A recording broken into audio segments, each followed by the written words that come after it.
અવતારિણે શ્રી સ્વામિનારાયણાય નમો નમઃ. શ્રી હરિ કૃષ્ણાય નમો નમઃ.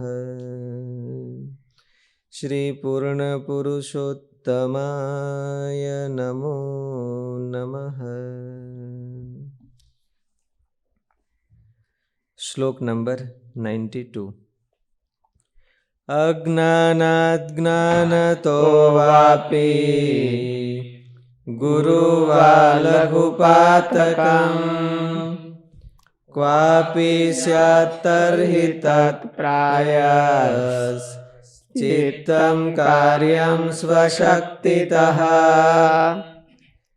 અને ક્યારેક જાણે અથવા અજાણે જો નાનું મોટું પાપ થઈ જાય તો પોતાની શક્તિ પ્રમાણે તે પાપનું પ્રાયશ્ચિત કરવું.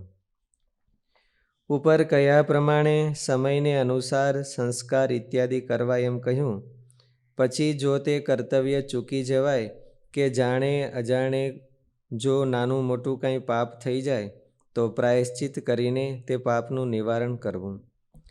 તે શ્રીહરિ કહે છે કે અજ્ઞાનાત ઇતિ, કદાચિત કોઈ પાપ થઈ જાય તો નાનું કે મોટું પ્રાયશ્ચિત શરીરની શક્તિ હોય તે પ્રમાણે કરવું.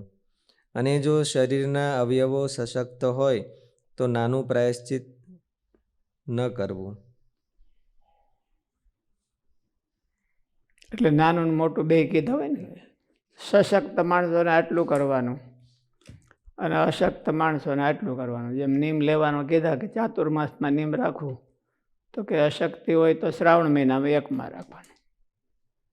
એવી રીતે સશક્ત અને અશક્ત બેયને કરવાનું. પણ પ્રમાણિકતાથી એ પ્રાયશ્ચિત કરી નાખો છે. હું જુનાગઢ હતો ને ત્યારે બાલકૃષ્ણાનંદજી બ્રહ્મચારી પાસે વાંચવા જતો મંદિરમાં. એટલે એને બહુ સરસ વાત કરી હતી કે અમારા જૂના બ્રહ્મચારીઓ અને ગુરુઓ એવું શીખવાડતા. બ્રહ્મચારીઓના ધર્મ હોય ને, છોડે રહેવાનું હોય. એટલે આપણને શંકા પડી ગઈ કે કદાચ ને અડી ગયા છે, તો છોડે હોય ને કોઈ અડી જાય એટલે આપણને ખબર ન હોય પાકી કે અડી જ ગયા છે, પણ તો એ નાહી નાખવાનું. અને સંતો એ નવરાવતા અને એને કપડાં બપડા ધોઈ નાખવાનું, એવું કરી નાખવાનું. ખબર હોય તો કરવું જ એમ. પણ એમને મનમાં ડાઉટ પડ્યો કે કદાચ હોય તો હોય. એટલે એ બધી આસ્તિકતા કહેવાય અને ભગવાનમાં શ્રદ્ધા કહેવાય.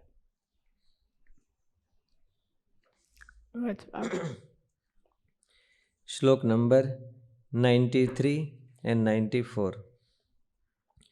વેદાશ્ચ વ્યાસસૂત્રાણિ શ્રીમદ્ભાગવતાભિધં પુરાણં ભારતે તુરી વિષ્ણોર્નામ સહસ્રકં તથા શ્રી ભગવદ્ ગીતા નીતિશ્ચ વિદુરોદિતા શ્રી વાસુદેવ મહાત્મ્યં સ્કાંદ વૈષ્ણવ ખંડગમ ધર્મશાસ્ત્રાંતર્ગતા ચ યાજ્ઞવલ્ક્ય ઋષે સ્મૃતિઃ એતાન્યષ્ટમમેષ્ટાની સત્શાસ્ત્રાણી ભવંતિઃ. અને 4 વેદ તથા વ્યાસ સૂત્ર તથા શ્રીમદ્ ભાગવત નામે પુરાણ તથા મહાભારતને વિશે તો શ્રી વિષ્ણુ સહસ્ત્ર નામ તથા શ્રી ભગવદ્ ગીતા તથા વિદુરજીએ કહેલી જે નીતિ તથા સ્કંદ પુરાણનો જે વિષ્ણુખંડ તેને વિશે રહ્યું એવું જે શ્રી વાસુદેવ મહાત્મ્ય અને ધર્મશાસ્ત્રના મધ્યમાં રહી એવી જે યાજ્ઞવલ્ક્ય ઋષિની સ્મૃતિ, એ જે 8 સત્શાસ્ત્ર તે અમને ઇષ્ટ છે. સમગ્ર ધર્મના જ્ઞાનનું મૂળ સત્શાસ્ત્રો છે. તે સત્શાસ્ત્ર ઘણા છે. તેમાં પોતાને જે અભિષ્ટ ગમતા માન્ય છે તેને 3 શ્લોકમાં કહે છે. ઋગ્વેદ, યજુર્વેદ, સામવેદ અને અથર્વવેદ આ 4 વેદ કહેવાય છે. માટે તે આ પહેલું શાસ્ત્ર. અહીં વેદ શબ્દથી વેદોને અંગોએ સહિત જ સમજવા. અહીંથી આગળ ચોથા શ્લોકમાં તેના અધ્યયનની આજ્ઞા કરી છે. શ્રુતિ કહે છે કે બ્રાહ્મણે કોઈપણ લૌકિક સ્વાર્થના કારણ વિના જ 6 અંગોએ સહિત વેદોનું અધ્યયન કરવું અને તેને સમજવું. તે કારણમ ષડંગો વેદો અધ્યેતવ્ય. આજીવિકા માટે એવું નહીં, અકારણ કઈ કારણ ન હોય તો પણ દ્વિજાતિ હોય એમણે વેદોનો અધ્યયન કરવું, બ્રાહ્મણોએ વેદોનું અધ્યયન કરવું. તે અંગો તો શિક્ષા, કલ્પ, વ્યાકરણ, છંદ, જ્યોતિષ અને નિરુક્ત આ 6 છે. બીજું શાસ્ત્ર વ્યાસના રચેલા બ્રહ્મસૂત્ર, વ્યાસસૂત્ર, શારીરિક સૂત્ર, બાદરાયણ સૂત્ર, વેદાંત સૂત્ર અથવા તો બ્રહ્મ જિજ્ઞાસા ઇત્યાદિ છે. એના બધા આવા નામ છે જુદા જુદા. એને બ્રહ્મસૂત્ર હોતે કહેવામાં આવે છે, વ્યાસ સૂત્ર કહેવામાં આવે છે. આ બધે એ બીજું સત્શાસ્ત્ર છે. સૂત્રનું લક્ષણ તો જેમાં અક્ષર થોડા હોય છતાં સંદેહ ન રહે, તત્વસારને કહેનારું, વિશાળ અર્થને કહેતું, જેનું ખંડન ન થઈ શકે અને જે નિર્દોષ હોય તે સૂત્ર છે. આ રીતે કહ્યું છે. તથા શ્રીમદ ભાગવત નામે પુરાણ તે ત્રીજું શાસ્ત્ર છે. અહીંયા ભાગવતને શ્રીમદ આવું વિશેષણ એટલે આપવામાં આવ્યું છે કે ભાગવત નામના ઉપપુરાણથી આ જુદું સમજાય. શ્રીમદ ભાગવત નામનું બીજું હોતે પુરાણ છે. આમ તો દૈવી ભાગવત ને બીજા ભાગવત ને એવા ઘણા ભાગવતો છે. આ વ્યાસ ભગવાને કરેલું છે શ્રીમદ ભાગવત, એની વાત કરે છે. શ્રીમદ ભાગવતનું લક્ષણ ભાવાર્થ દીપિકા ટીકામાં અને અન્ય પુરાણોમાં કહ્યું છે. જેમ કે જેમાં 18,000 શ્લોક છે, 12 સ્કંદ છે, હયગ્રીવે બ્રહ્મ વિદ્યા કહી છે, તથા વૃત્રાસુર વધની કથા જેમાં કહેલી છે, અને ગાયત્રી મંત્રથી તો જેનો પ્રારંભ થાય છે તે શ્રીમદ ભાગવત છે. જન્માદ્યસ્ય યતોન્વયાદિ એટલે ગાયત્રી મંત્ર, એમાં ગાયત્રીનું બીજ આવી ગયા. પુરાણનું લક્ષણ તો સૂતે કહ્યું છે. હે શૌનક, પુરાણોના પારદર્શી વિદ્વાનો કહે છે કે પુરાણોના 10 લક્ષણ છે. વિશ્વનો સર્ગ, વિસર્ગ, વૃત્તિ, રક્ષા, મન્વંતર, વંશ, વંશાનુચરિત, પ્રલય, ઉતિ, કર્મવાસના અને આશ્રય. કેટલાક આચાર્યો એ શ્લોક મહારાજે વચનામૃતમાં લખ્યો છે. અત્ર સર્ગો વિસર્ગશ્ચ સ્થાનમ પોષણમ ઉત્તય મન્વંતરેશાનું કથા નિરોધો મુક્તિરાશ્રય. આ 9 લક્ષણે કરીને ભગવાનનું સ્વરૂપ કહ્યું છે. એવા જે ભગવાનનું સ્વરૂપ એનો આશ્રય કરવો, એને જાણવા ને એને આશ્રય કરવો, એને અમે નિર્વિકલ્પ સમાધિ કહીએ છીએ. મહારાજે સમાધિની વ્યાખ્યા આપી. સમાધિ એટલે શું? ભગવાનમાં કાંઈ ડાઉટ રહે નહીં, ભગવાનમાં કાંઈ કોઈ વિકલ્પ રહે નહીં.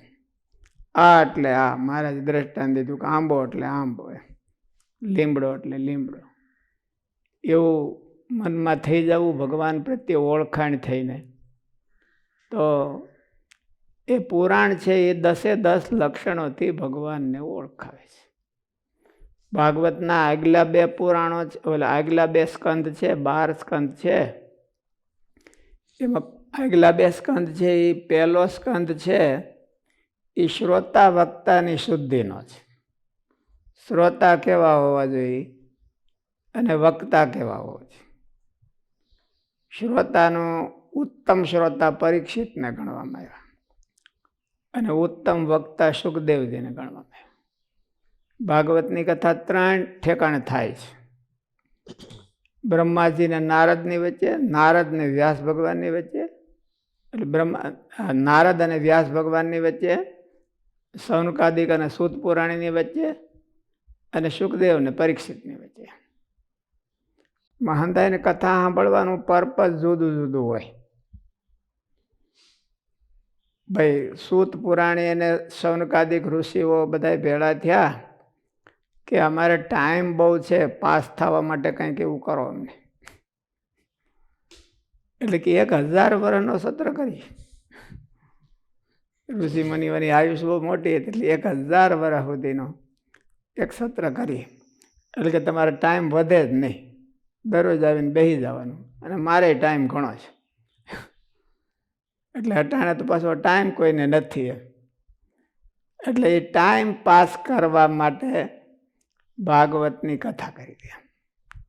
અને વ્યાસ ભગવાન ને નારદજી બે પરોપકારી પાત્રો હતા, કોકના માટે જ કરતા હતા. એટલે કોક મને પૂછે તો મારે ડાઉટ ક્લિયર કરવા માટે ભાગવત ભણતા હતા.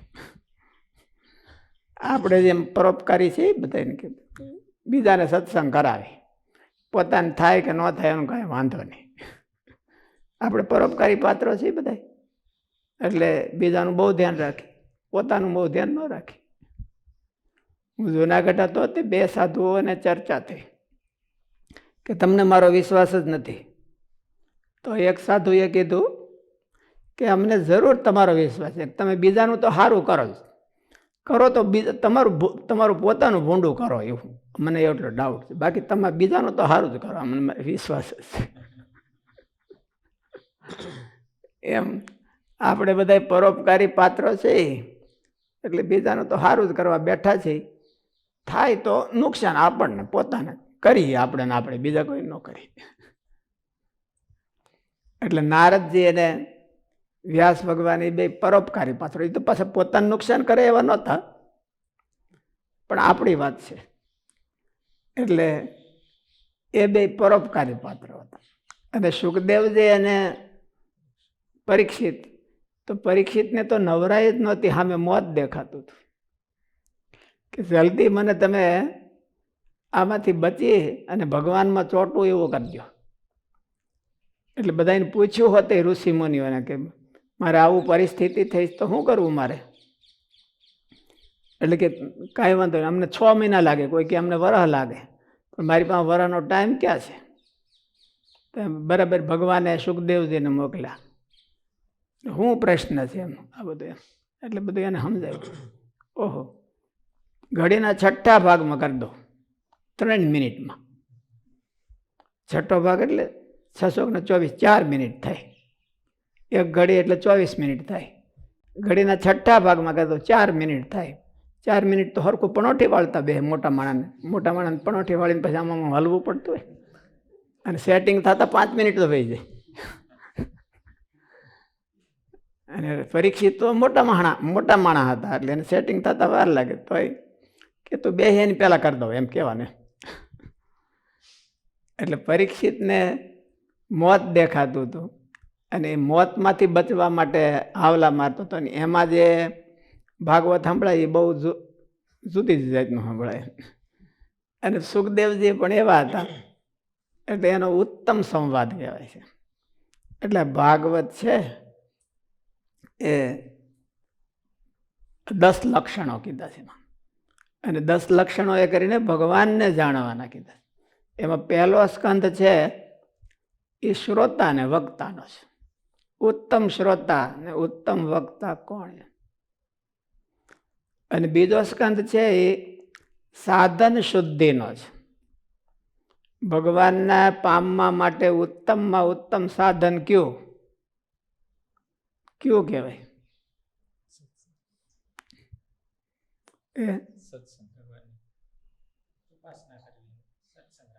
કથા સાંભળવી એવું કીધું. મહારાજે કાર્યણીના 12મા વતનમાં કીધું કે આસ્તિક થઈને જે કથા તમે સાંભળતા હશો, અને એને કરીને તમારું જે મન નિર્વિષય થતું હશે, એવું ધ્યાન કરતા હશો, ચાંદ્રાયણ તપ કરતા હશો, જપ કરતા હશો, એવું કોઈ વાતે કરીને નહીં થતું હોય. જેવું આવું જે આ કથામાં જેનો જીવ પરોવાઈ ગયો હોય અને એનાથી જેવી શુદ્ધિ થાય છે, એવું તપમાં જીવ પરોવાઈ ગયો હોય તો ન થાય. ધ્યાનમાં જીવ પરોવાઈ ગયો હોય તો ન થાય. ધ્યાનમાં જેટલી ઘડી કરે એટલી ઘડી તો ફાયદો થાય, પણ ધ્યાન કરતાં પણ કથાને ભાગવતના બીજા સ્કંદમાં શ્રેષ્ઠ કીધી. એટલે પરીક્ષિતને કીધું કે તું કથા સાંભળ 7 દી સુધી તારું કલ્યાણ કરી દે. 7 દી સુધી ધ્યાન કરી એમ ન કીધું, કારણ કે ધ્યાન કરીને પાછા બહાર નીકળી તો લગભગ એવા ને એવા હોય. અને કથામાં જો જીવ પરોવાણો હોય તો થોડીક બદલે, અને જેને બદલે નહીં અંગ એનો જીવ ન પરોવાણો હોય. એ કથામાં ધૂબકા મારતા હોય અને ભાંડ ભવાઈને ભૂંગળા વાગે ત્યાં પણ તૈયાર થાય. જીવ જગતનો એવો ડાયો કથા સાંભળવા જાય, ભાંડ ભવાઈને ભૂંગળા વાગે ત્યાં પણ તૈયાર થાય. ત્યાં પણ તૈયાર થાય તે કેવો? બુઢાપણની લાજ ખોવે એવો. જીવ જગતનો એવો ડાયો કથા સાંભળવા જાય, ભાંડ ભવાઈને ભૂંગળા વાગે ત્યાં પણ તૈયાર થાય, એવું ગોવિંદરામે લખ્યું છે. એટલે આ જીવ તો કથામાં હોતે ક્યારેક ક્યારેક ઠેકડા મારતો હોય, અને હોટલમાં જઈને ઠેકડા મારે, સિનેમામાં જઈને ઠેકડા મારે, અને બધી વાહ વાહ તાળીયું પડે. એટલે એવી કથા છે એ કાંઈ આને બહુ કરે નહીં, ફાયદો ન કરે. જેમ પરીક્ષિતને જેમ જીવ પોરોવાઈ ગયો હતો, પરીક્ષિતનો શું જીવ પોરોવાઈ ગયો હતો?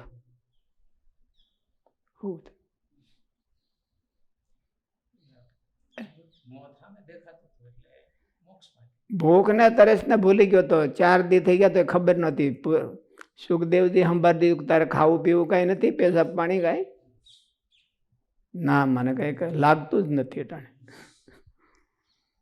મને કઈ લાગતું જ નથી. એમ 7 દી પછી બધું કરશું.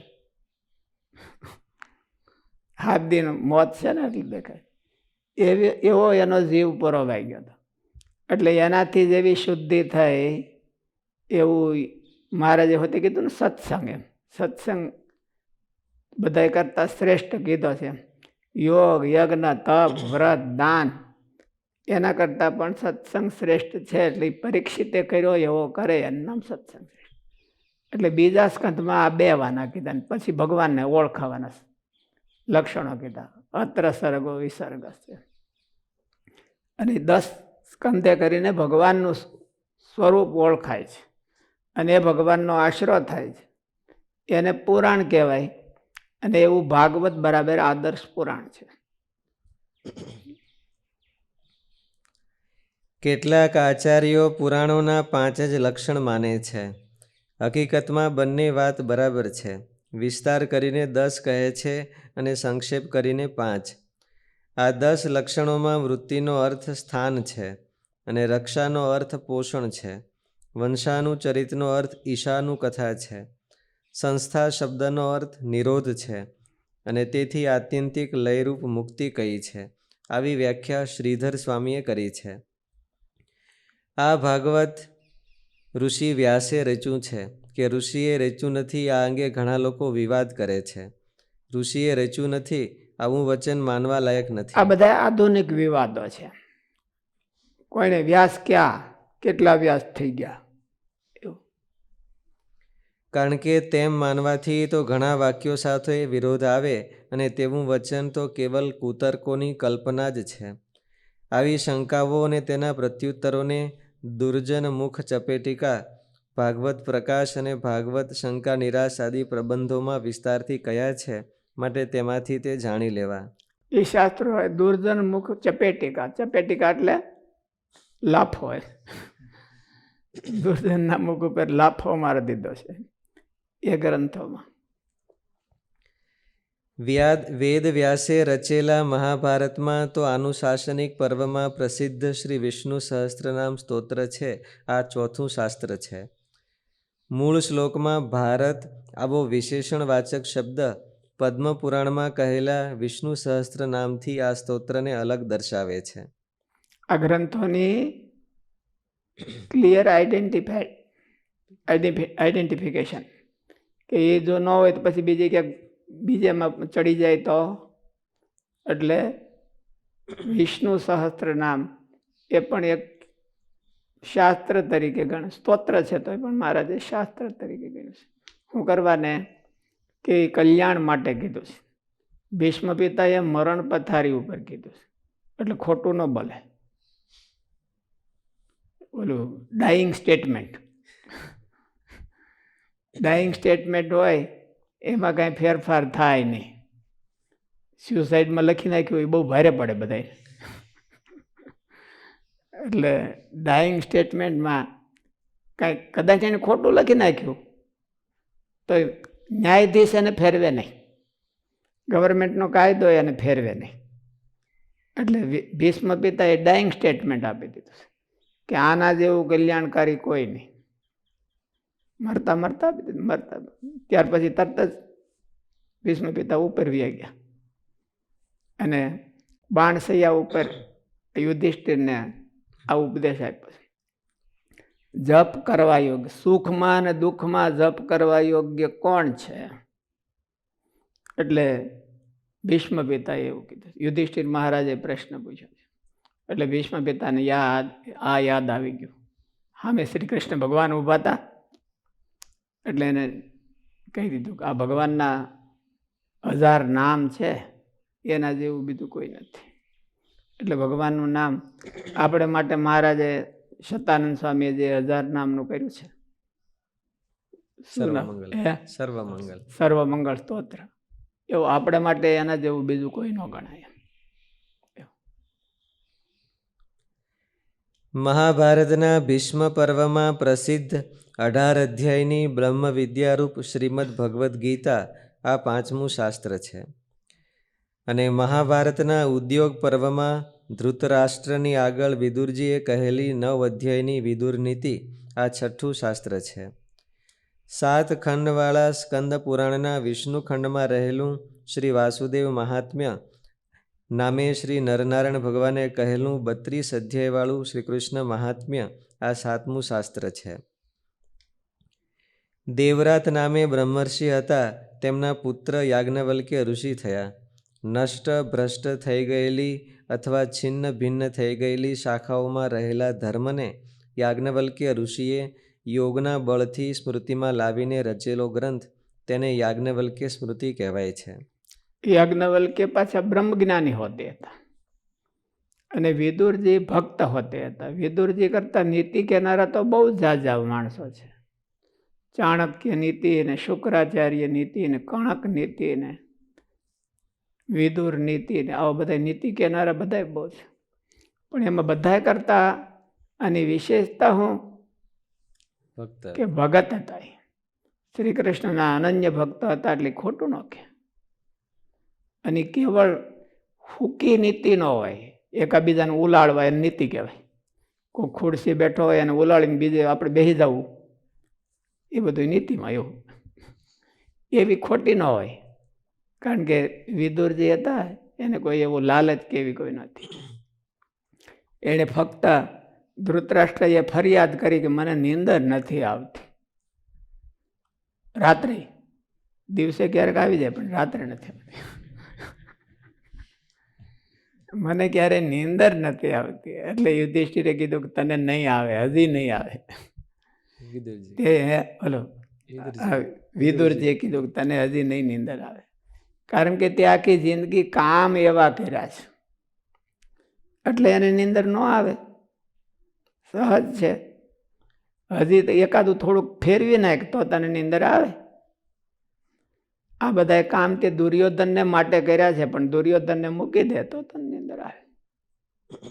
દુર્યોધનમાંથી થોડીક આસક્તિ ઓછી કરી દે તો તને રાતે નીંદર આવશે. મગજ એમ કે ફ્રેશ રહે. કામ માણસ નબળા કરે અંતરમાં કે બહાર, નબળું કામ કરે એનું મગજ ફ્રેશ રહે નહીં.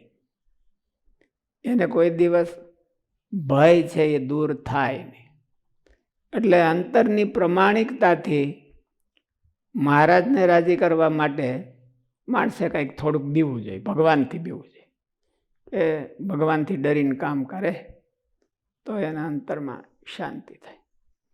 એટલે વિદુરજી પરમ ભક્ત હતા અને એણે જે નીતિ કીધી એ સારી હોય અને ભગવાનના ભક્તોને પણ ઉપયોગી થાય એવી હોય. ક્યારેક ક્યારેક આ બધા શુક્રાચાર્યજીની નીતિની બધી નીતિ તો એકદમ આના કરતાં શાર્પ હોય. વિદુરજીની નીતિ થોડીક એટલી બધી શાર્પ ન હોય અને શુક્રાચાર્યજીની નીતિ આ ભાઈ કૌટિલ્ય. ચાણક્ય ચાણક્ય નીતિ. ચાણક્ય નીતિ એ બધી શાર્પ નીતિઓ છે. જ્યારે એની કમ્પેરિઝનમાં વિદુરજીની નીતિ એટલી બધી કદાચ ને શાર્પ ન હોય, જોકે હોય જ, કારણ કે વિદુરજી હતા એ અમના અવતાર હતા, એટલે કોને દંડા ઠોકવા ને કોને ન ઠોકવા એને બરાબર ખબર હોય, એટલે શાર્પ જ હશે. પણ તોય ભક્ત હોય ને એટલે થોડીક સૌમ્ય બની જાય. એના હૃદયમાં ભગવાનની ભક્તિ આવે એટલે સૌમ્યતા એમાં આવે છે. શ્રી હરિએ અહીંયા કહ્યું છે કે ધર્મશાસ્ત્રના મધ્યમાં રહેલી યાજ્ઞવલ્ક્ય ઋષિની સ્મૃતિ. અને યાજ્ઞવલ્ક્ય સ્મૃતિ છે એનો વિશેષતા એ છે કે યાજ્ઞવલ્ક્ય ઋષિ એ બ્રહ્મજ્ઞાની પણ હતા, ભગવાનના અનુભવી હતા.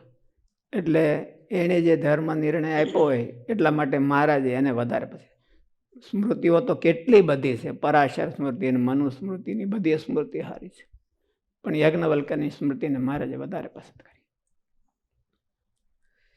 શ્રી હરિએ અહીંયા કહ્યું છે કે ધર્મશાસ્ત્રના મધ્યમાં રહેલી યાજ્ઞવલ્ક્ય ઋષિની સ્મૃતિ આ 8મું શાસ્ત્ર છે.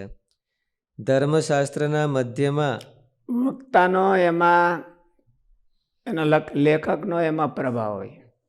યાજ્ઞવલ્ક્ય ઋષિએ કીધું હોય કે સવારમાં ઉઠવું ને સાંજે આમ કરવું, અને બીજા ઋષિએ કીધું હોય કે એની એ સ્ટેટમેન્ટ કીધું હોય, તો પણ એમાં બેમાં ફેર પડે, એમાં બેમાં બહુ ફેર પડે. પેલી વાત કહે છે ને કે તુલસીદાસજી એક જગ્યાએ ઝૂંપડી કરીને ભજન કરતા હતા. વરસાદ આવ્યો અને ગામને સામે કાંઠે હતું, વચ્ચે નદી હતી, એટલે ત્યાં ચોર લોકો આવ્યા તુલસીદાસની ઝૂંપડી પાસે, અને પેલા પલ્લી ગયા છે ને એવું બધું થયું છે. તુલસીદાસજીને તો એમ થયું કે આ તો બધા ભગત છે, એટલે એને તો મનમાં બધા ભગત જ દેખાય. એટલે પેલા એને પ્રાર્થના કરી કે હવે અમારે જાવું કેમ, કોઈ ઓલું વધારે પ્રાર્થના કરી છે. એટલે તુલસીદાસજીને દયા આવી ગઈ કે લ્યો તમને કહો. એટલે એને ચીઠી લખી દીધી, ચીઠીને બેવડી તેવડી વાળી કે આ ચીઠી રાખીને તમે નદીમાં પડજો, તમે બુડશો નહીં, નદીમાં પડજો એટલે નદીમાં બુડશો નહીં તમે. એટલે ઓલા તો વયા ગયા નદી હોહરવા. એને એમ થયું, આંકડા ભીડીને વયા ગયા. એને એમ થયું કે આને તુલસીદાસજી હું એવો મંત્ર મારી દીધો કે આપણે નદીમાં બુડ્યા નહીં. જોયું તો કાંઈ બીજું ખાલી રામ લખેલું, રને કાનો રા અને મને કાંઈ નહીં મ, એટલું જ લખેલું.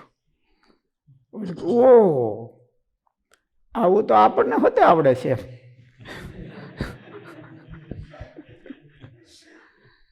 બીજી વખતે ક્યારેક જરૂર પડી ત્યારે લખી નાખ્યું, 2-3 વાર લખ્યું હોય છે એને તો. દરિદ્રતા હું કરવાની રાખવાની માં પડી, અને પછી મુઠ્ઠીમાં વાળીને ખાઈ ગયા. ખાઈ ગયા તે થોડા બચવાના હોય.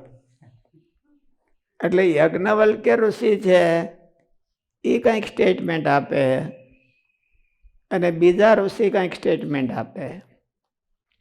વિદુરજી છે એ એમ કે આમ નહીં આમ કરવું, અને શુક્રાચાર્યજી કે કણકની એક નીતિ આવે છે મહાભારતમાં, કણક નીતિ છે, અને એ કણક નીતિને ધૃતરાષ્ટ્ર બહુ અનુસરતા હતા. ધૃતરાષ્ટ્રના બહુ ફેવરાઇટ પાત્ર હતા, દુર્યોધન એને બધાને. એટલે કણક કે અને વિદુરજી કે તો એમાં બેમાં બહુ ડિફરન્સ હોય. વાત તો એકની એક જ હોય કે આને આમ કરવાનું, સ્ટેટમેન્ટ એક સરખું હોય, તો કોઈ કેસ કોણ એટલે એની ઉપર બહુ ફેર પડે. મહારાજે કીધું કે વિમુખ જીવ કે વદન સે કથા સુની નહીં જાત. વિમુખના માટે ભગવાનની કથા ન સાંભળે. તો વિમુખો જ્યારે કથા કરતા હોય ત્યારે કેવી કથા કરતા હોય? ભગવાનનું ખોદતા હોય, હે ભગવાનની જ કથા કરે. ભગવાનનો મહિમા ન કે ભગવાનને ખોદે. શિશુપાળ બેઠો હોય અહીંયા ગાદી ઉપર, તો શું કરે? શ્રી કૃષ્ણ ભગવાનનો મહિમા, હે શ્રી કૃષ્ણ ભગવાનનો મહિમા કે તેથી તો કહી જ દે. પછી હેઠો ઉતરીને જે કરે એ પણ તેથી તો મહિમા કહી જ દે. પણ તોય એ મહિમા કે ને સુખદેવજી મહિમા કે, શિશુપાળ કે ને સુખદેવજી કે, બે એક જ રાશિ પણ તોય બેમાં ફેર પડી જાય. અને એક જ સ્ટેટમેન્ટ કર્યું હોય કે શ્રી કૃષ્ણ ભગવાન બહુ મહાન છે, સુખદેવજીએ કીધું હોય ને આયણે કીધું હોય. પણ આ ઓલા કાંઈ કામ ન કરે, ઓલું કામ કરે. એટલા માટે મહારાજે કીધું કે હકીકતમાં તો વિમુખ તો બીજા કરતાં સારી કથા કરતા હોય, ઓલા કરતાં. ઓલાને રફ હોય ને ઓલાની બધાની હુવાળી કથા હોય, એકદમ સારી મજાની, ગળે તરત જ ઉતરી જાય એવી હોય. પણ ગળે ઉતરીને પછી મુશ્કેલી કરી દેવી હોય. એટલે મહારાજ એવું કીધું, વિમુખ જીવ કે વદન છે કથા સુને નહીં. વિદુરજી અને યાજ્ઞવલ્ક્ય ઋષિ એની નીતિ અને ધર્મશાસ્ત્ર એમાં તો બહુ જ ઝાઝા માણસો કીધેલું છે. આ બધું ઓલું બહુ વિવાદિત થઈ ગયું કે ઓલો કે આમ ને ઓલો કે આમ, ઓલો કે આમ ને ઓલો કે આમ. નીતિમાં એવું ને ધર્મશાસ્ત્રમાં એવું. એક જણો કે બપોરે ઉઠવું ને એક જણો કે સવારે ઉઠવું, કે બપોરે સૂઈ લેવું, ઓલે કે રાતે સૂઈ લેવું, રાતે જાગી લેવું. આવું બધું કોઈ મેળ જ નહીં. પણ કોઈને કીધું છે એની ઉપર વધારે એનો પાવર આવે છે. એટલે મહારાજે આ વક્તાઓને હોતે, એના લેખક પ્રવર્તાવનારા હોતે, એને હોતે નામ લખ્યા. એટલે બીજે ક્યાંક ભૂલા ન પડવા જોઈએ. શું તો મંત્રનો પ્રભાવ કઈ ન રહ્યો ને? મંત્રનો પ્રભાવ? મંત્રનો પોતાનો સ્વયં પ્રભાવ કઈ ન રહ્યો. જે પુરુષ મંત્ર આપે એનો જ પ્રભાવ રહ્યો એવું. મંત્રનો પ્રભાવ હોય ને, જે પુરુષ એટલે ટોટલી થોડો એનો હોય.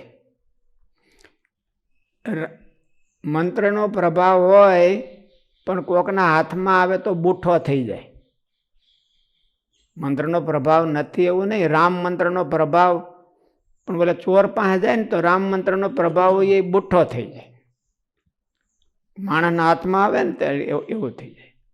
અને કોઈક એવો વ્યક્તિના હાથ, એવી વ્યક્તિના હાથમાં આવ્યો હોય તો એ ધારદાર થઈ જાય.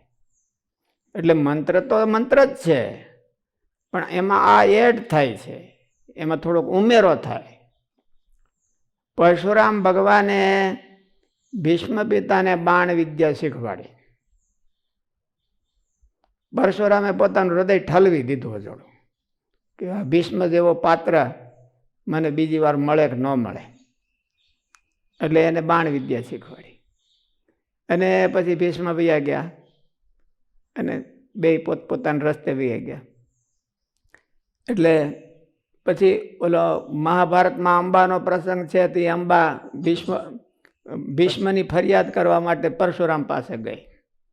એટલે પરશુરામ તો દયાળુ હતા, એટલે એને ભીષ્મને બોલાવ્યા કે તું મારો શિષ્ય છો અને આ તારી ફરિયાદ કરે છે, તું આની સાથે લગ્ન કરી લે.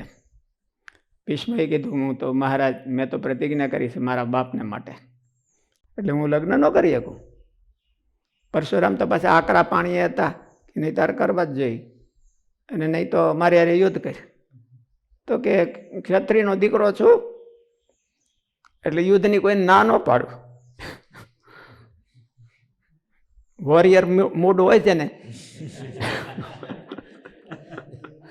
એ કોઈ જગ્યાએ ના ન પાડે, કે વોરિયર મૂડમાં જ ફરતા હોય 24 કલાક, એનો જ મૂડ હોય કે વોરિયર. હાલતા રસ્તે કીધું કે મારે બાંધવું તો કે તૈયાર છું. એટલે બે વોરિયર મૂડમાં ભેળા થયા. એટલે કે ભાઈ ક્ષત્રિયનો દીકરો છું. ભીષ્મ પિતા તો બહુ રિસ્પેક્ટ હતું પરશુરામનો, એના ગુરુ હતો. એટલે પણ હવે તમે કહેતા જ હોવ તો મારે બીજું શું કરવું? આઈધર ઓર હતું કે કાં તો લગ્ન કરીને કાં મારી યાર યુદ્ધ કર, તો મારી પાસે ઓલો રસ્તો તો નથી, એટલે યુદ્ધ કરું. બેયનું યુદ્ધ થયું, ખૂનખાર યુદ્ધ થયું. આકાશના દેવતાઓ ધ્રુજી જાય એવું. આમાં બે પાત્રો એવા હતા. એટલે તોય ભીષ્મ પિતાને પરશુરામ જીત્યા નહીં. ભીષ્મ પિતાને પરશુરામ ન જીત્યા, ભીષ્મ પિતા હાર્યા નહીં એટલે કહેવાય એવું કે ભીષ્મ પિતા હાર્યા નહીં અને પરશુરામ પણ હાર્યા નહીં. પછી દેવતાઓએ પ્રાર્થના કરી અને એમાંથી રસ્તો કાઢ્યો કે પરશુરામને કીધું કે તમે હથિયાર હંકેલી લ્યો, તમે હારી જાવ તો તમે જીત્યા કહેવા. શું કરવા? ગુરુ છે તમારો શિષ્ય છે ને, એટલે શિષ્યાતીત છે પરાજય. શિષ્ય છે એ જીતી જાય એટલે એને ગુરુ જીત્યા કહેવાય. એટલે તમે જીતી લો. એટલે કોના હાથમાં છે એનો હોતે પાવર હોય. એટલે મંત્ર છે એ કોણ આપે છે? મંત્ર ભલે વૈદિક હોય અને એનો પાવર નથી એવું નહીં. સ્વામિનારાયણ મંત્ર છે એ પાવર ભલે એટલું હોય. તુલસીદાસજીના હાથમાં રામ મંત્ર આવ્યો એટલે એનો પાવર ઓર વધી જાય. એમ મહારાજનો મંત્ર હોય સ્વામિનારાયણ તો એ ગોપાળાનંદ સ્વામીના હાથમાં આવે તો એનો પાવર ઓર વધી જાય. કે ગુણાતીતાનંદ સ્વામી કે નિત્યાનંદ સ્વામીના હાથમાં આવે તો એનો પાવર વધી જાય. અને એનો એ મંત્ર ચોરના હાથમાં ગયો એટલે એ મંત્ર છે એ બેસી જાય કે મારે એવું કાંઈ કામ કરવું નથી. એનું ઓલી લજામણી હોય ને કોઈક અડે તો આમ તરત બેસી જાય. એટલે એના હાથમાં મંત્ર કામ કરવા રાજી થાય નહીં. મંત્ર તો કામ કરીએ કેવો જ હોય, પણ એના ઓલું પાત્ર એવું આવ્યું કે એના હાથમાં મંત્ર જાય એટલે એ કામ કરવા, મંત્ર પોતે જ કામ કરવા રાજી ન થાય. બિભેતિ અલ્પશ્રુતાત વેદા મામ અયમ પ્રતરિષ્યતિ. શાસ્ત્ર છે એ વિમુખથી ડરે છે કે આ તો મારો દુરુપયોગ કરવાનો છે, એટલે શાસ્ત્ર પોતાનું કામ કરવું બંધ કરી દે, કલ્યાણ કરવાનું બંધ કરી દે. મંત્રનું એવું કોના હાથમાં છે એટલા માટે એનું ફેર પડે. મંત્ર નકામો થઈ ગયો એવું ન કહેવાય. મંત્ર તો એવો ને એવો જ હોય. એ ચોરના હાથમાં હોય કે તુલસીદાસજીના હાથમાં હોય, પણ તુલસીદાસજીના હાથમાં આવે તો એ આમ ઉર્જિત થઈ જાય અને એનો ઉત્સાહ બહુ વધી જાય કે આ કાંઈનું કાંઈ કરી નાખું. અને ચોરના હાથમાં આવે તો પછી સંકોચાઈ જાય. આપણે ક્યારેક ખબેડે પડ્યા હોય તો મુશ્કેલી થઈ જાય. અને જો હરખું આવી ગયું હોય તો જો આપણે ઠેકડા કેવા મારીએ. વિમુખના મુખ્ય કથા શ્રવણ કરવાની ના પાડી, પણ સત્પુરુષના મુખ્ય કથા શ્રવણ કરી છતાંય જીવમાં બદલાવ કેમ નથી આવતો? વિદુરજીએ કથા કરી, વિદુરની ધૃતરાષ્ટ્ર એના જ રહ્યા. એટલે પછી આપણે થોડુંક તપાસવું પડે કે ભાઈ આપણે કેમ બદલાવ નથી આવતો. બી ખોટું હોય તો બદલાવ ન આવે, આપણું ધ્યાન ક્યાંક બીજે હોય. સત્પુરુષના મોઢેથી કથા સાંભળવાની તો એમાંથી ઉપદેશ અંધાય બીજો જુદો જુદો લેતા હોય છે. કંઈ હરખો ઉપદેશ ન લે. પોતાના મનમાં પડ્યું હોય એ માણસ જોવે છે. કથામાંથી શું લે છે? અયોધ્યામાં દરરોજ કથા થતી, એટલે વશિષ્ઠ મહારાજ કથા કરે અને બધી રાણીઓ, દશરથ મહારાજા, ચારેય ભાઈઓ એ બધા કથા સાંભળે. અને રામચંદ્રજી ભગવાને કીધું બધાને ભાઈ આપણા બધાએ જે કાર્ય કરવો છે એને બધાને ત્યારે મૂકીને આવી જવાનું કથા સાંભળવા. તમારો પગાર એમાં ચડતો રહે, ચાલુ રહે, પણ કથા પરાયણ સાંભળવાની. એટલે એમાં મંત્રા હોતે આવતી.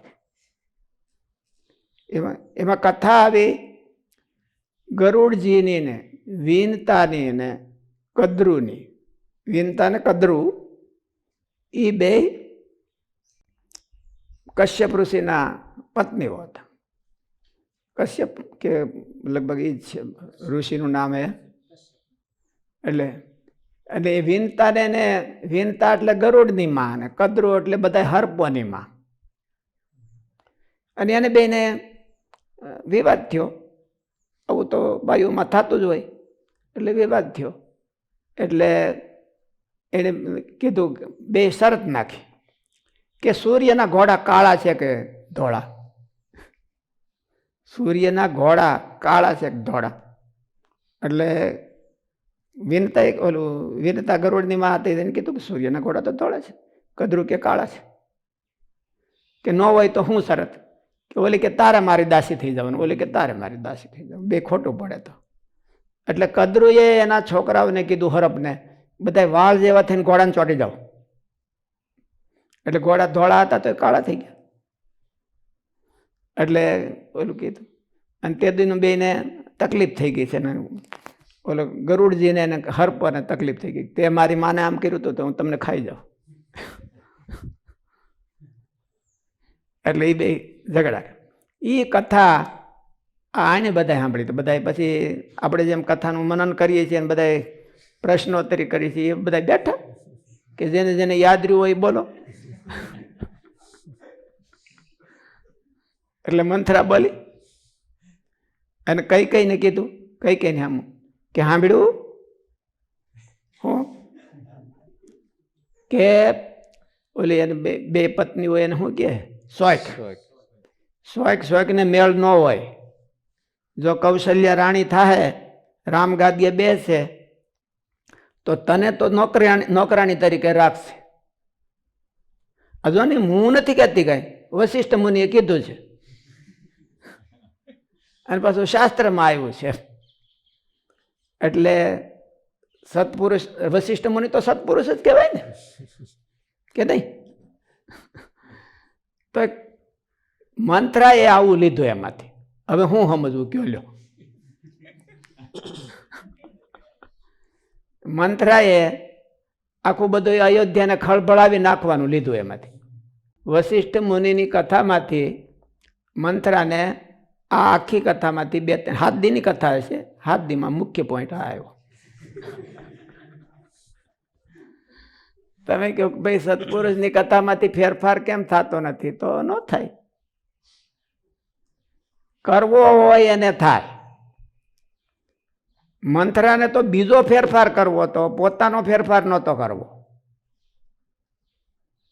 મંથરાને તો આખી રાજનું ઉથલ પાથલ કરવું હતું. એટલે થાય, જે કરવું એ થાય. સત્પુરુષની કથા હતી ને, વશિષ્ઠ મુનિની કથા હતી. એટલે એમાંથી મંથરા સફળ થઈ.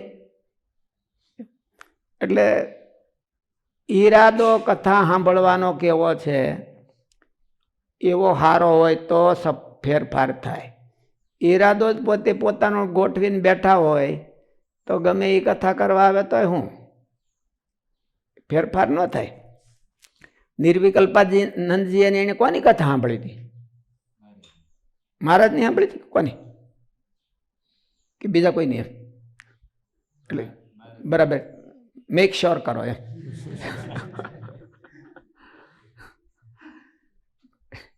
તો પણ ફેરફાર કાંઈ થયો નહીં. એને કાંઈ ફેરફાર થયો નહીં. અને કોકને તો એક દીની કથા બધા મહારાજની એક દીની કથા સાંભળે તો ફેરફાર થઈ જાય. એટલે માણસનો ઈરાદો હોય એવી કથા ફેરફાર થાય, નહીં તો ન થાય. ધર્મશાસ્ત્રના મધ્યમાં આમ કહેવાથી તે યોગ સ્મૃતિથી જુદી પડી જાય છે. તે આ 8 સત્શાસ્ત્ર છે. ઈશ્વરના સ્વરૂપની સત્યતાનું પ્રતિપાદન કરે છે, માટે તે સત્શાસ્ત્ર છે. આ બધા સત્શાસ્ત્ર જીવોનું હિત કરનારા હોવાથી અમને ઈષ્ટ છે, પ્રિય છે. આ બધા શાસ્ત્રો એવા પ્રવર્તાવેલા છે કે જીવના હિતમાં જ પ્રવર્ત્યા છે બધા. આ રીતે શ્રીહરિએ સર્વસાધારણ ધર્મોનું નિરૂપણ કર્યું. હવે મુમુક્ષુ ભક્તોએ ખાસ કરીને જાણવા યોગ્ય થોડુંક વધારે છે ને, તો કાલે લેશું. બરાબર. આજે આપણે અધિક મહિનાની કથાની પૂર્ણાહુતિ છે, એટલે બધા ભક્તોને માલુમ થાય કે આજે આપણે થોડીક પૂજા કરી લેશું અધિક માસની કથાની, અને અહીંયા કથા આપણે પૂરી કરીએ છીએ. બરાબર. સારું, તો પૂજન ને એવું બધું કરવું છે. સહજાનંદ સ્વામી મહારાજ રાજની જય.